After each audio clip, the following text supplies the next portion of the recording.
பந்தல் போட்டு பரிசம் போட்டு பொருத்தமா கை கோர்த்து சொந்த பந்தம் சொன்ன வாழ்வில் பாதி வாழ்வில் நிலைக்கிளையே.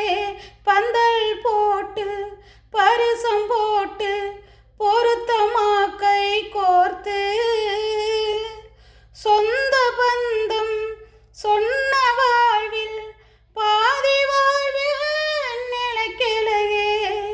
எத்தி வச்ச தீபம் ஒன்று எரிகின்ற நேரம் காத்து மாலை சேர்ந்து வந்து அணைச்சது பாவம். முத்து மணி பல்லாக்கு முறிஞ்சதையா ராசா, கொத்துங்கிளி துணை இழந்து தவிக்குதையா ராசா. கொத்து மலர் கொண்டையிலே சூடலையே ராசா, முத்து மணி பல்லாக்கு முறிஞ்சதையா